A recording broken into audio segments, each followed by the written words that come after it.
The Formula One season made its way across the Atlantic, and overcast conditions for the start of first practice did little to dull the view of the Circuit Gilles Villeneuve. Nico Hülkenberg went for an early spin. Been a good season for Hülkenberg, but that was a bit of a mistake. He simply put a wheel on the grass, and how often we have seen that here in Canada. So easy to make a little mistake. Hamilton went to the top of the leaderboard, but it didn't all go smoothly for him either. Hamilton just going straight on down at turn one, and he'd just gone fastest, 1:18.9. Big chunk faster than anybody else, but overcooked the braking a little bit down into that first corner. But in somewhat of a surprise, it was Fernando Alonso who then set the fastest time. And you've got to say, Ferrari's pace is a big lift for the team. So the Spaniard remained fastest at the end of first practice, but the two Mercedes lurked close behind. No surprise, Fernando Alonso was all smiles in the Ferrari garage ahead of second practice. But Caterham's Kamui Kobayashi couldn't quite get as comfortable. He's just gone in a little bit, missed the apex on the left-hand side, and sort of it's locked up going into that hairpin. After being upstaged by Alonso in the first practice session, normal service was resumed for the Mercedes. With the super soft tyres, it was Hamilton who set the standard on the track where he won his first Grand Prix. Hamilton thunders into that final corner. What a lot of applause there from the fans in the grandstand. 1:16.118. That was a tour de force lap then from Lewis Hamilton. And with not much happening in free practice 3, we move on to the Canadian Grand Prix.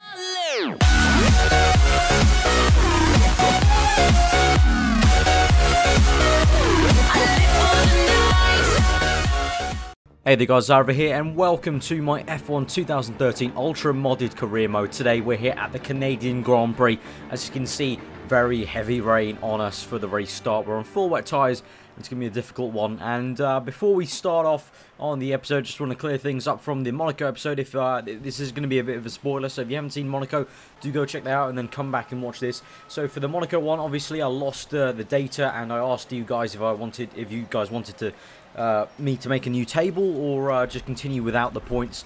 Now, the majority said make a new table, and I've actually been forced into making a new table anyway, because I tried to reload that career mode and do Canada on that career mode, and the whole thing's corrupted. So I'm going to have to continue on with this new career mode, and I've made the table, so we'll see that at the end, and we'll see how things go. But yeah, you saw in the background there, doing my setup and the usual stuff, fixed gear ratios like they have in the 2014 season.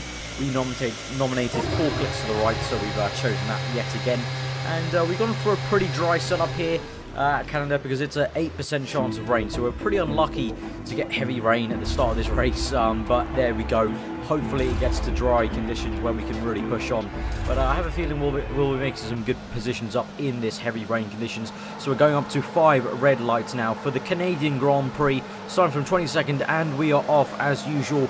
And getting an okay start, but as usual, as it always happens in the career mode, don't really want a mega start because we don't want to be diving in too much. We're just going to see where we can go, try around the outside maybe, and we've got 2 Caterhams, and we're going to go down the inside of Pick just very slowly there, and we've got the 2 Toro Rossos lining astern. We're up to P17 at the moment, so pretty good stuff. We've got Pick coming dangerously close to my rear right tyre. We've got Suttel being squeezed out there by the 2 Toro Rossos, so maybe we can make a move on him coming down to this next corner, where famously Sebastian Vettel lost it on the last lap of the Grand Prix in 2011 for Button to take the win. And we've overtaken a few cars down the inside there, and now we're up to P14, and we're behind Daniel Ricciardo. Always weird to see him in a Toro Rosso on this game, as we've gotten so used to him being in a Red Bull now. But we're going to try and make a move down the inside, and yes, we have. That's a very good move, actually, down the inside, if I do say so myself. So now we're going to cut later on to the Grand Prix. We're on to lap 2 now, going down to the inside, and oh god, Perez dangerously close to our front wing. Very, very lucky that we did not hit Perez there, as I believe Perez had either some sort of front wing off or something like that, because he was just stopped right by Hülkenberg, so I think maybe they made contact. So lucky that we missed them. I couldn't actually spot Perez until the last minute because of all the mist and spray. But we're catching up to Hülkenberg now. Going to try and maybe make a move, not quite there. And we're going to have to control things, nearly losing the car there. Some tricky conditions here on the full wet tyres. Hopefully, as I said, 8% chance of rain, so hopefully it dries out. We can go to the inters, and then hopefully the dries eventually. But now we're on the back of Hülkenberg, going on to the lap 3, and we're definitely in the sights to make a move down the inside. Don't have down the inside now. Can we make it stick? Where we're going, we're leaving some room on the inside. Hulkenberg's going to touch us a tiny bit. My driver waves his hand in the air. But we're going round the outside. Got some grip there on the outside, and we made the move done. So up to P8. That's very nice, and we're up to P8 behind Grosjean in the Lotus. And I really didn't think we were going to make that move on the Sauber after he pushed us wide a bit. But there you go, we're up to P8 now. We're behind the Lotus of Grosjean, going very slowly indeed, and we're going right up to the back of him and going on the inside. And this is where Hamilton was squeezed off by Button in 2011. Thankfully, Grosjean doesn't do the same to us, and we're down the inside now. We're up to P7, locking up a tiny bit. We're going to have to park on the apex. Can we make it? Can we keep the position? Yes, we can. Oh, God. No, losing the rear a tad, but no, we've kept it for 7th place here in the Grand Prix. Good stuff there ahead of the Lotus driver now. And onto lap 7. As you can see on the mini-map there, we can see we've got a whole gaggle of cars coming to the pits now. So I suspect they're going to the intermediate tyres, so we're going to want to go on to the intermediates as well. So the fastest lap of the Grand Prix though, so hopefully we can keep pace on this wet tyre and come into the pits now. We're in P1 currently. Let's see where we come out of when we come out of the pits. We were P7 before when we came out, when we came in. So before we overtook everyone. So P7. Let's see where we come out. Hopefully it's not lower than P7 and maybe even higher than P7. Let's see. Onto the intermediate tyres. Crew doing a good job there, so thank you to them. They've done a good job there. Now let's see. We've got 2 cars going through there. We've got a Lotus and I believe that's a McLaren, and we're just going around the outside of the Lotus of Kimi Räikkönen. So we are up to 5th place, so we've gained 2 places by staying out in the wet tyres. So maybe the conditions were just a bit better for wet for that one lap. So we've got up to 5th place now, overtaking Kimi Räikkönen and someone else up to P5. But on to lap 10, going to lap 11. Kimi Räikkönen's trying to make a move on us when we actually were setting our sights on Jenson Button, who's up ahead there. We've stayed ahead of Kimi Räikkönen. Button had a really poor exit, so we're going to use all the curves. Can we maybe make a move down the inside on Jenson Button in the McLaren? Let's see. Down the inside. We're going to make a move for P4. Locking up horribly there. Tapping Button around, and we're going to have to go across this the runoff area. But surprisingly, no penalties given. So we're up to P4, and I'll take that, thankfully. You know, no penalty given apart from a warning for corner cut. We're up to P4. I know a bit scruffy, but, you know, you got to take it when you can. And, you know, we've been a bit unlucky in this Grand Prix with the wet conditions at the start. That doesn't help us get up from P22, so we'll take any luck we can. And I think that was a car off for the hairpin. I think it was. But we're up to P3 now. After Hamilton made a pit stop. He basically made a pit stop, I think, around lap 14. I don't know what quite for. I think he maybe broke his front wing, because really it's going to get soon to the point where we're on dry tyres. And yes, there you can see Alonso's in the pits and Vettel's in the pits as well. So they're going to the dry tyres definitely. So I don't know why Hamilton pit on lap 14, but there you go. So we're up to P1 now, but Vettel's just come out of the pits now. So Vettel's so fast in this Grand Prix that he's overtaken us by already making his pit stop. So I don't think the win is going to be on for us here at the Canadian Grand Prix. He's well and truly ahead of the pack. Well, we're now coming on to into the pits on the next lap. We're going to go into the prime tyres, have decided. Vettel and Alonso and Räikkönen and Hamilton are all on the option tyres, I can tell you. So we're going to the prime tyres. So here's hoping we can maybe find some pace. But the prime tyre is going to take some time to warm up and really rubber in here at the Canadian circuit. So we're going to have to see how that goes. But there goes Alonso. Can we overtake him? Yes, we can. I think so. He's just going to be on the inside of us. And yet there he is. We can see in the mirrors briefly, and there we are when we look back. Alonso, we've just managed to jump him for P2 there. So that's pretty good. But going down into lap 25, Alonso is right there. You can see the proximity arrow. We can see him in our mirrors. The Spaniard raring to go. He'll have DRS surely. And this may be an easy pass for the Ferrari man with a much powerful engine. And here we go. He's going to make a move around the outside. And he goes through. I'm not going to put on much of a fight. No point in trying to take us both out into this chicane. But he's taken us. We've got a good run though. So can we maybe re-overtake the Spaniard? He's going to squeeze us into the wall, onto the grass. Very cheeky from the Spaniard, trying to squeeze us. Going down the inside. We're going to give him room on the outside. He's squeezed us a tiny bit. He's parked it on the apex. And he's taken second place fair and square. Yeah, very frustrating there. So we're P3. Now on to lap 34. We're being swamped by Räikkönen here. He's going to try and overtake us. I actually lift off. I lifted off a tiny bit, as you could probably hear you know, subtly. I lifted off a tiny bit because I was actually trying to get the DRS on him, trying to pull a wily old fox move on him, trying to get the DRS, but I was actually a bit stupid. It didn't work out because he was already there. So he's got DRS, and yeah, the prime tyres just not working very well. They're not rubbering in as much as I would hope to. And I went to the primes because, you know, typically my tyre wear is not as good as the AI, and I just thought going on the prime tyres would be better. But it looks like I made the wrong decision, and really I should have been going on the option tyres. But we're on to lap 35, going to lap 36 now, and people are in the pits, going to P2 now, and the Vettel is so far ahead, but Alonso and Raikkonen in the pit.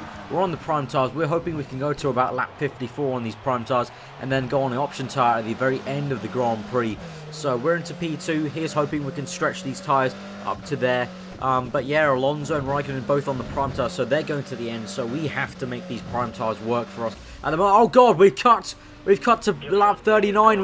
We're in the barrier.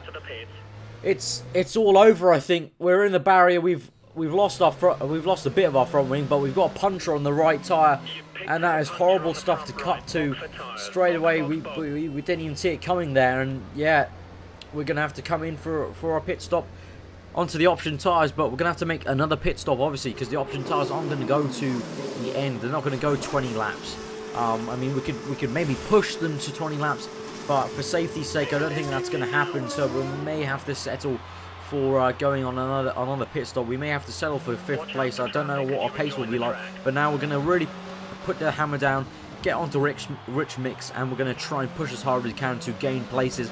And now onto lap 46, we've been pushing hard for 6 laps, and we've caught up to Lewis Hamilton in his Mercedes. He's on the prime tyre, and the people in front of us are all in prime tyres. As we saw, the prime tyre runners are going to be susceptible to us on the option tyres. The option tyres are working much better. We're going down the inside of Hamilton, tapping his tyre autonomy. We've got up to 4th place there, very opportunistic there, and we're going to power through using the curves, opening the DRS, and we're going to get 4th place hopefully. But Hamilton's Mercedes car is not giving up a fight, and even with DRS, we're not getting away from him on this straight, just showing how slow our car is, especially on those fixed gear ratios. But there we go, we're up to 4th place against Lewis Hamilton, so that's very good to see. But as we now cut on to this lap 52, Raikkonen has made a mistake. We've just overtaken him, we've brushed the wall there as we overtook him, but Raikkonen getting it really wrong, went across the grass it looked like on the chicane. And we just about made the pass stick, but we've lost a bit of our front wing. That's not going to help us because we've got to make another pit stop to be safe on our tyres. That means we're going to add about 2 seconds to our pit stop now to make this front wing change. So here we come. We're into the pits now, onto the lean mix now.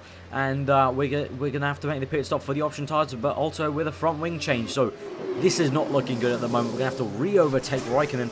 And is it going to also be Hamilton as we see on the left corner? Is it going to change to P5?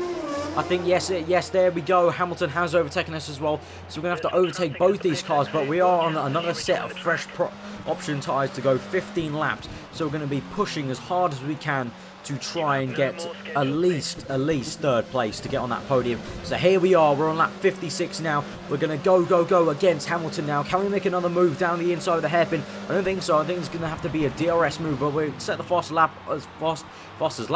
sector of the Grand Prix so far on that sector 2, and we're closing up to Lewis Hamilton using the curves. We're going to open DRS surely when we come to the line. There we go, opening DRS. Let's try and make a move on Lewis Hamilton to at least get 4th place, and then push on to try and overtake Kimi Raikkonen in the Lotus to at least get our podium 3rd place that we deserve. Going through the chicane, we've got a much better run than Hamilton, just tapping tyres there. We're going to open DRS again, using the curves. He's trying to squeeze us into the wall, much like the AI have been doing the whole race, but we've set the fastest lap of the Grand Prix, 1 point. I can't really read that on my screen, but well faster than any car on the circuit at the moment to overtake Lewis Hamilton. And now cutting straight to the action with Kimi Raikkonen. We're at lap 59, 3 laps later. Here we are against the Finn, down the end. We're down to the hairpin, sorry, and with the Iceman. Let's try and make a move. Maybe in the chicane, we'll have to see. We've got a much better run on him than we did against Hamilton, using a lot of curves, opening DRS. Can we make a move even before the chicane comes? Let's see. We're in the slipstream. We're gaining. Can we make a move? move down the inside. We're going to dive down the inside, and we've just made the move stick. Yes, we have, down the inside of the chicane, open the DRS, and we're through. We've got 3rd place here in the Canadian Grand Prix. We've come back after making an extra pit stop against the AI to come back against all odds after making an extra pit stop, going a whole lap with a puncher and half a rear wing. We're going to come through. Sebastian Vettel has won the Grand Prix. Fernando Alonso comes in 2nd place. That's not going to be too great for the championship, but we've still got a great 15 points for against the rest of the drivers. We're going to come through for 3rd place here at the Canadian Grand Prix. No stopping us now. Hamilton's overtaking Kimi Raikkonen actually for 4th place. But we're going to come through here. We're going to weave around to the finish line. We're coming through for 3rd place here in the Canadian Grand Prix. Great stuff there. And my driver waves on to get the podium. And this is great stuff here to get the podium, back on the podium. We couldn't make it a win from Monaco, but we've done well to get the podium here in a very tricky Canadian Grand Prix. But there you go, there are the race results. Sebastian Vettel has got the win, Fernando Alonso in 2nd place, and I am in 3rd place.